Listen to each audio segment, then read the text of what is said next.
Yeah, I mean, we used to cover their music in bars and stuff, and I've always found them to be sneakily. It's sneaky how good of a lyricist.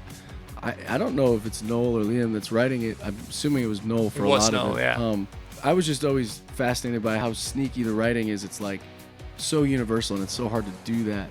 And when you try to do that, it never works. Like Wonderwall doesn't really. Someone once was like, "What does that even mean?" It's like, I don't know. It just makes sense to your.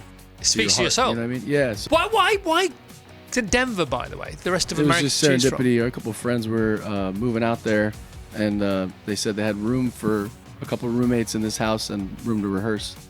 And we're like, I'm in. We actually had our sights set on Brighton Beach, but it was too difficult to get visas. No For way. real, yeah. What do they say? Calm waters never made a good sailor. I think the playfulness is the first thing to go as you become successful, the stresses and whatnot. I think maybe perhaps both of us being fathers or whatever, I think for me, I still feel like it's going to take my whole life just to learn how to play like myself as a musician. And I think trying to cradle that playfulness is much easier said than done. Lumineers, live in their live from the top of the tower. Good morning, gentlemen. Good morning. How are you? Doing well. Just woke up. Oh, it's great to see you guys. Lumineers, same old song. This morning we got Wesley, we got Jeremiah, we got Derek Brown, he gets a gold star because he was first in class today. And you double drumming there. Are they two single snares? What am I talking about here? We got a snare drum, we got a floor tom. We're doing a little bit of a Violent Femmes situation. Wow. So cool, man. So cool. So let's go back. We got time for an origin story. We're 20 years in now. You came in here talking about Oasis, who are approaching, what would they be? They're close to 40 years, aren't they? They're 30 odd years now together. 20 years in, how's it been? The twos and the fros, the highs and the lows. Speak to that. Come on. Yeah, it's been the album's coming out as we celebrate 20 years of making music together, and it doesn't seem like. It seems like yesterday that we started making music, and so it's been odd making this will be our fifth record as the Lumineers. We've had other names, but we stuck with this for a while, and I think we've been more excited about this as like almost like little kids. So I'm happy to say that we're still doing something that we really enjoy together, which I think you can feel in the music. But you know, I don't know how long Oasis has been a band continuously. But we kind of have a deeper understanding of it's hard to keep it together. With everything you do, it's a crazy relationship to have that we've been able to do it. But I see why people like you're around each other, you tour, you work together, you write together. It's a lot. So when we started writing music in Denver, Colorado, after moving from New Jersey, we were living in the same house, this crummy little 2-bedroom, me and Wes, working on music. Working as busboys, cleaning tables at a sushi restaurant. I mean, it was mental. There was, it wasn't sustainable, but that's kind of what it took, that level of... Yeah, and also at that age, you have that infinite well of energy, don't you? And you think it's going to be like that forever, and it's just not. But it's funny, isn't it? New Jersey to Denver, Colorado. How did that happen?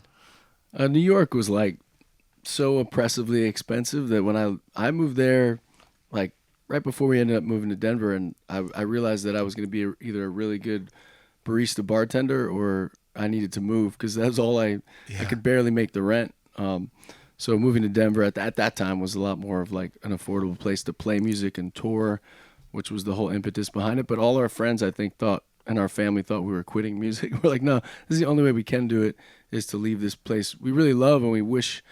we were hoping for big things to happen, and it just kind of fell flat. And then it continued on in Denver, which was... Yeah, I mean, you can succeed. It's different drive, different energy. And Colorado, it has a different vibe to it entirely. And that comes across.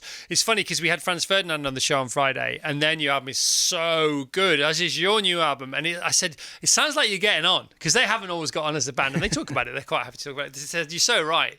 And, and this has a joy to it. Your music has a joy to it. The fact that you still feel like it's brand new, and you have an imposter syndrome, around yourself. You get on well. It's very difficult to get on with another person. Heck, how difficult it is to get on with yourself when you wake up in the morning. Yeah, good luck with the rest of the world. Do you know what I mean? When you start from that point of view. But Colorado, I've never been to Colorado. A load of people I love are out of Boulder, Colorado. And, I mean, what is it, if you could give us the headlines of the frequency of life there, what is it like? I mean, I grew up on the East Coast Jared and I grew up in the same hometown in New Jersey, and I would say the vibe there was a little more like people honk their horns and they let you know when they're. It's a language. You say like, "How you doing?" and someone doesn't really want to know how you're doing. And I remember moving to Colorado, and someone said, "How you doing?" or I said, "How you doing?" And they started telling me about their day, and I was like, "This is nice people." Generally speaking, it was a very welcoming place where one of our bandmates, Stealth, his real name is Stealth. He's the barefooted maniac on the piano. He was one of the first people to welcome us into the scene in Colorado, and he shared with us every contact. But I remember he broke into our house and gave us our own bottle, our roommate's bottle of wine, and presented it like he was giving it to us. And months later, we realized he had broken in and done this. Yeah. But it's kind of a place where people welcome you somehow with open arms. It's a lot of transplants, and they're super friendly. Yeah, I want to go, man. Outdoors, obviously, the Rocky Mountains. I really want to go. Yeah. You should go. Stealth by name, Stealth by nature. Is that his real name, Stealth? Yeah, his mom didn't know she was pregnant. Yeah, Stelth. He doesn't want to be called Stealth. We have Seths here, but we don't so much have Stealths. I hear the inspiration behind the album was also like you watching Peter Jackson's Get Back documentary. What part did that play in you two thinking we need to step up again here? One of the co-producers, David Barron, he had this sort of idea of plug and play. So when Wes and I walked into this essentially bare room, there was 3 pianos, 2 different drum sets. Wes had his vocal room, electric guitar station, acoustic guitar station, and I think that Get Back idea of just everything was a demo, everything was a final take, the lines were blurred. Yeah. When Wes and I made our first 2 albums, everything was like very tense, like this is the final take, this is the melody, this is the drum, the crash cymbal at this exact bar, because we had worked so much in demos in our, bedrooms and stuff, but this was a lot more playful. I mean, one of my favorite songs off the new record is called So Long. We did 2 takes live. I played drums, Wes sang, did a guitar, tons of bleed, Engineer's Nightmare, but we were like, that's the take. So it was a lot more capturing that fleeting thing that comes out of you that you just gotta, protect and keep sacred, and it was amazing making this album like that. Yeah, we were going to talk this morning. We might run out of time on other parts of the show about miserable success. And when you try and get things so precise, and then you do, and then you chase that success, and then you get there, and the success sort of, the gold bars come up on the slot machine, and you have achieved success, and so that particular sort of pursuit is no longer, and then you look back, and actually the sacrifices that you made on the way that you couldn't see or smell or hear because the dopamine or the adrenaline or whatever was driving you forward was getting in the way. You look back and it's not worth it. But I think as you're younger, when you're younger and you have that sort of drive towards perfection, which you two obviously have had, then you have this sort of ease with it's beyond confidence, and it's an ease where you think, no, actually this is all good, we're all good at this. Then the playfulness kicks back in, and then you get to enjoy it on the way, and then that all comes across in the album or the hit movie. When you get a really happy set, you can feel it on the screen, but you don't get that without going through the other stuff. They say, what do they say? Calm waters never made a good sailor.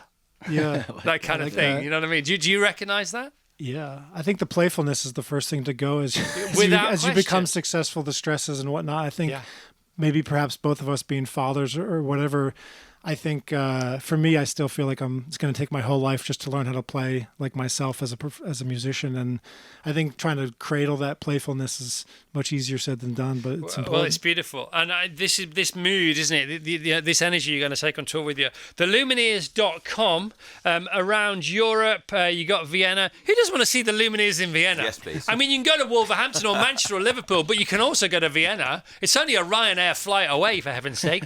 Vienna, Prague, Munich, Milan, Bilbao, April. A lot of our listeners do go to European gigs, don't they? They make a city break weekend away of it, and they go and see a couple of gigs in Europe. May, you got Lisbon, Madrid, and Luxembourg, and Berlin, and Copenhagen, Oslo, Hamburg, Cologne, Amsterdam, Brussels, Paris, Cardiff, London, Manchester, Birmingham, Glasgow, Dublin. It's all good. It's all good. Automatic is the new album. It's coming out in Feb. There is the title track from that album. The current single is Same Old Song. It's out now. Just have another quick word about Oasis. You're going to go and see them in Chicago. How excited are you? Have you seen them before? Let's speak to that a bit, shall we? You've seen them. Dream come true. I saw them at Madison Square Garden ages ago. Very dimly lit. Liam just tambourine behind his back whole show. It was brilliant, though. It was great. It was one of my favorite shows of all time. Why did you like it so much? They just changed my life. I mean, as an American growing up, that was like a band that really just truly inspired me. Spoke to you. Yeah, they spoke to me on a deep level, and how simple the music is, but how profound, and still how those songs still stand the test of time. They really do, don't they? And they're still, they've been broken up for decades now, it feels like, but they're still one of the most profound, contemporary, amazing bands live. So I'm glad they figured out got their stuff together. Yeah, and there's going to be that sort of tension on stage, which you want, because you want something on stage other than what you're going to get.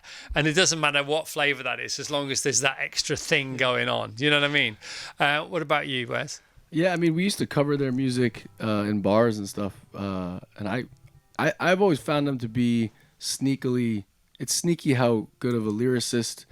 I don't know if it's Noel or Liam that's writing it. I'm assuming it was Noel for a lot of it. Yeah. But I mean, I was just always fascinated by how good of a singer Liam is, but how sneaky the writing is. It's like so universal, and it's so hard to do that. Yeah. And when you try to do that, it never works. Yeah. So somehow they were able to like turn their brains off and express these really, like Wonderwall doesn't really. Someone once was like, "What does that even mean?" It's like, I don't know. It just makes sense to your. It speaks to your soul. You know what I mean? Yeah. So. Yeah.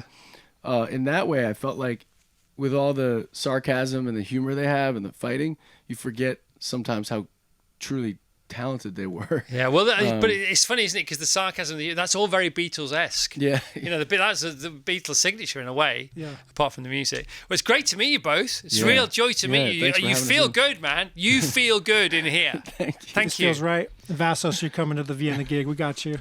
Oh, yes, please. Yes.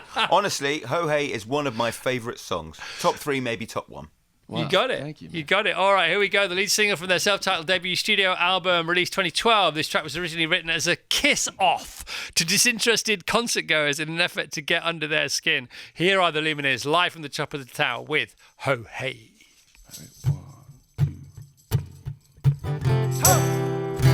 Wow. I mean, that was a special treat and a half, wasn't it? Oh, my gosh. Guys, thank you so much. You arrived, a couple of days ago? Yeah. How long are you staying for?